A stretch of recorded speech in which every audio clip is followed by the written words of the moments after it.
Saudamos a todos, amigos, amigas, irmãos e irmãs, com a graça e a paz do Senhor Jesus. Nós estamos juntos, mais uma vez, iniciando uma nova semana de estudo na Palavra de Deus. Continuamos na série Gênesis, o princípio da criação. Nós vamos continuar passeando pelo livro de Gênesis. Estivemos, na semana passada, passeando na arca, junto com Noé, a sua família, os animais, e agora eles saíram da arca e Deus dá uma ordem especial para eles. Mas antes eu quero agradecer a todos vocês que estão estudando conosco a Bíblia diariamente, todos vocês que compartilham esses estudos com outras pessoas, e também agradecemos a vocês que são inscritos no canal Hora Tranquila no YouTube, vocês que clicam no dedinho de joinha e a todos que nos escrevem dizendo de onde estão nos acompanhando cada dia. Mandamos aqui um alô especial para Manuel Fernandes, é aqui de Brockton, Massachusetts, Estados Unidos. Pastor Emanuel é de Moçambique. Também Ivone Abreu é de Bom Retiro do Sul, no Rio Grande do Sul. Antônia é de Manaus, Amazonas. Gilzete é de Itagiba, na Bahia. Rogério da Silva, de Itapecerica da Serra, em São Paulo. E todos os demais que nos escrevem, nós agradecemos e sempre mandaremos um alô para vocês. Iremos orar.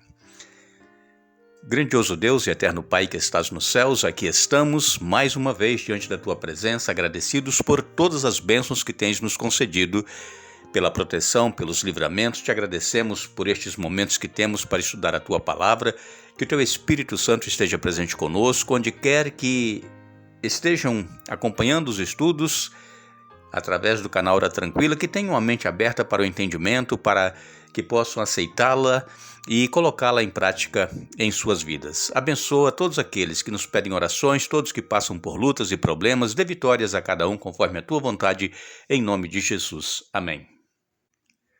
Como eu disse agora há pouco, nós estamos passeando pelo livro de Gênesis, estamos recapitulando algumas histórias que nós já conhecíamos, estamos aprendendo novas coisas, que sempre a palavra de Deus ela se renova e ela nos traz mensagens para aquele momento que nós estamos vivendo.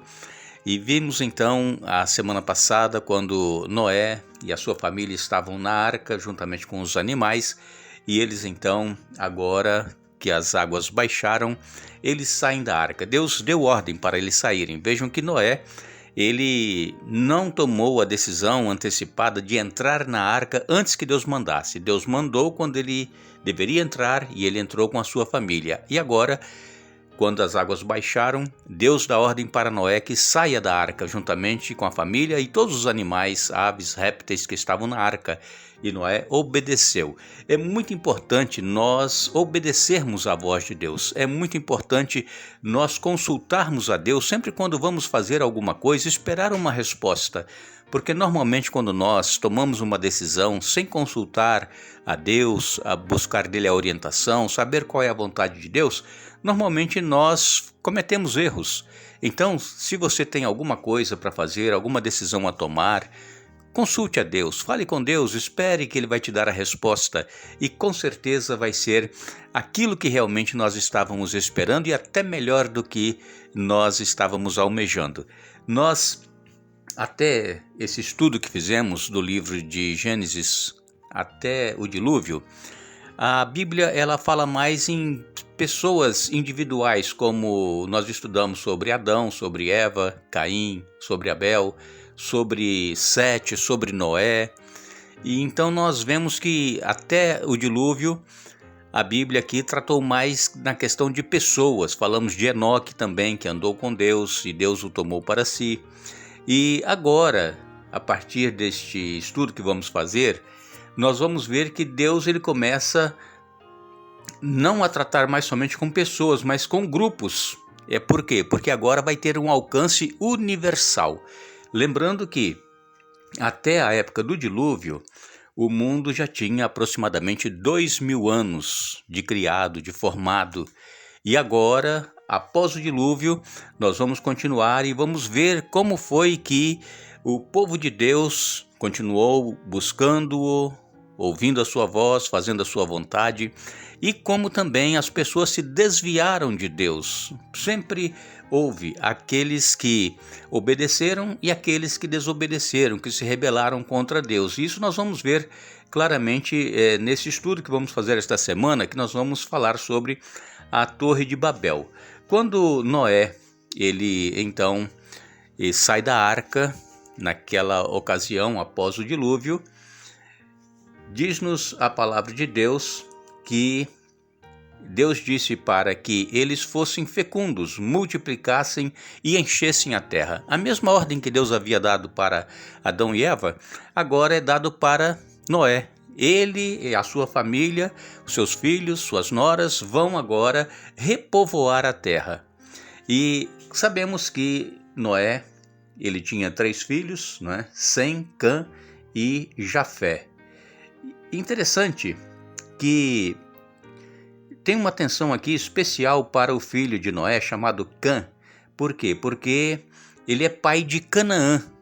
Canaã, quando nós ouvimos falar em Canaã, nós logo nos lembramos da terra prometida, não é verdade?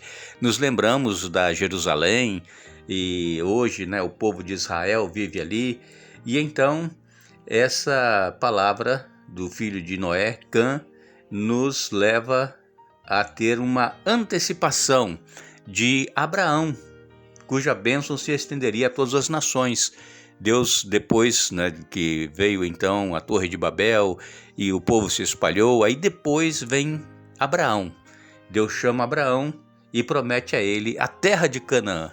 Vejam, é interessante que essa sequência ela foi interrompida depois do dilúvio por causa da construção da Torre de Babel.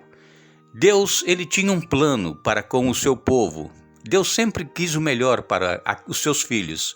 E então Deus tinha o plano de dar para Noé, a sua família, os descendentes, a terra que ele havia prometido já, que é a terra de Canaã. Agora, os planos de Deus, mais uma vez, foram interrompidos.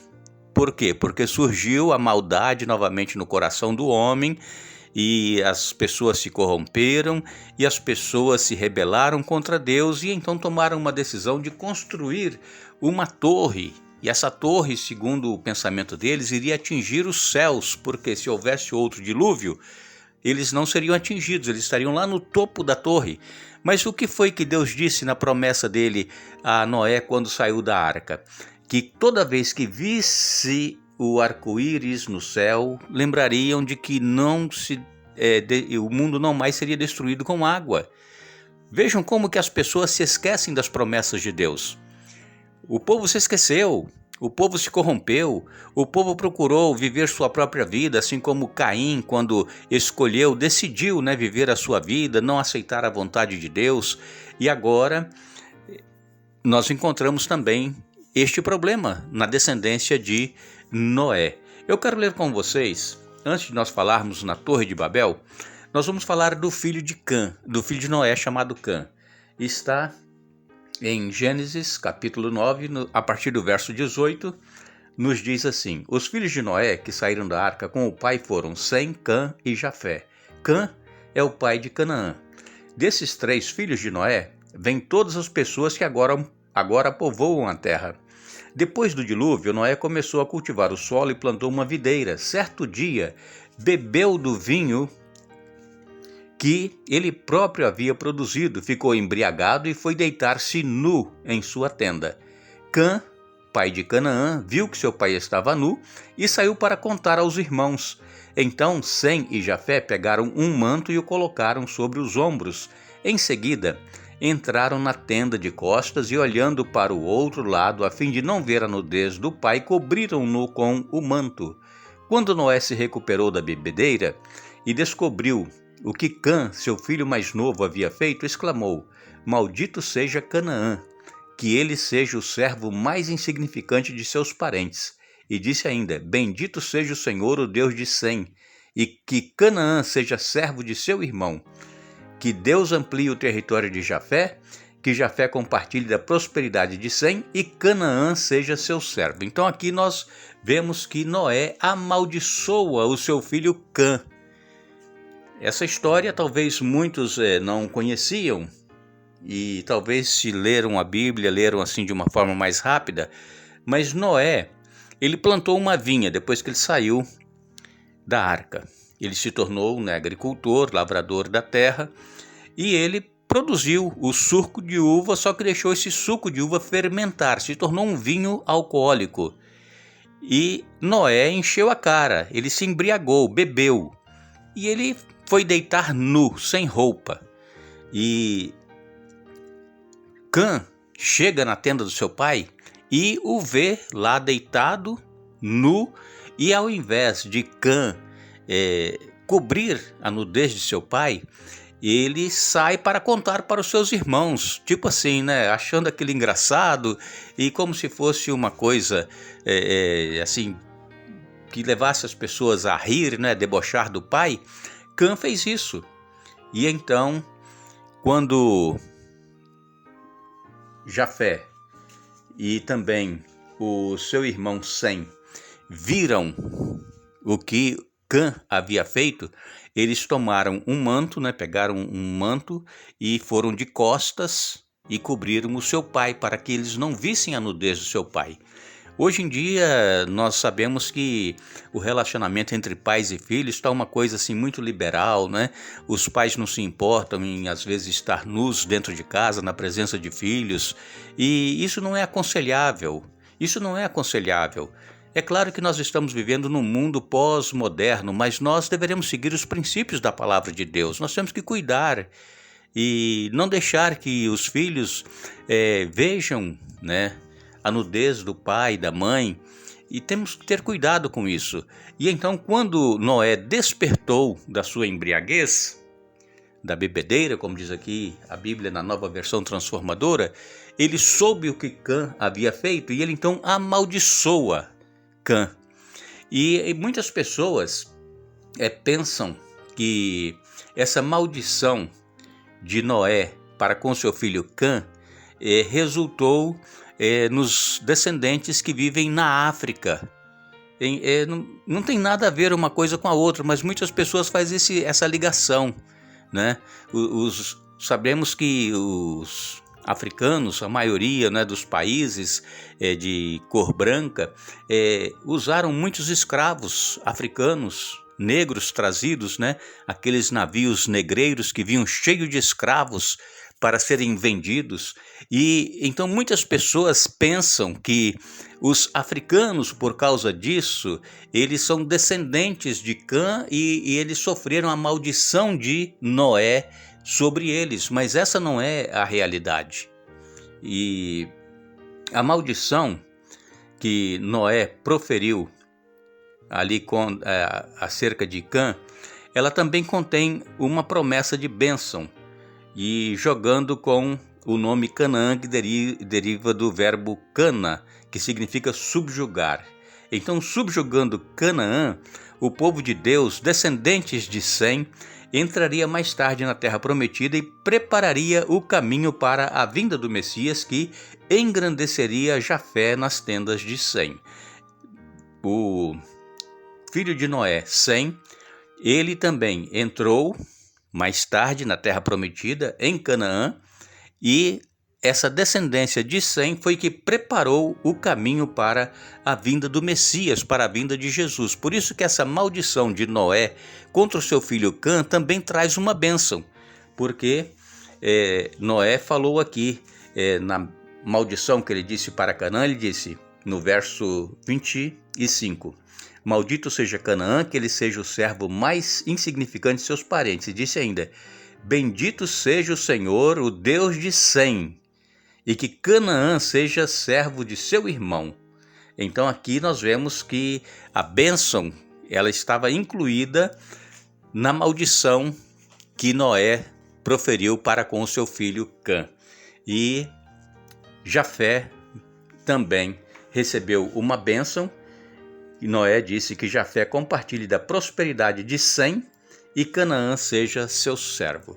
Então, aqui nós começamos a ver o que aconteceu após o dilúvio com os descendentes dos filhos de Noé, dos filhos de Sem, Cã e Jafé. Nós retornaremos amanhã, dando sequência a este estudo. Queremos agradecer a todos que estiveram conosco hoje estudando a Bíblia, mas não nos esqueçamos, Todas as coisas foram feitas por intermédio dele, e sem ele nada do que foi feito se fez. João capítulo 1, verso 3. Que Deus nos abençoe.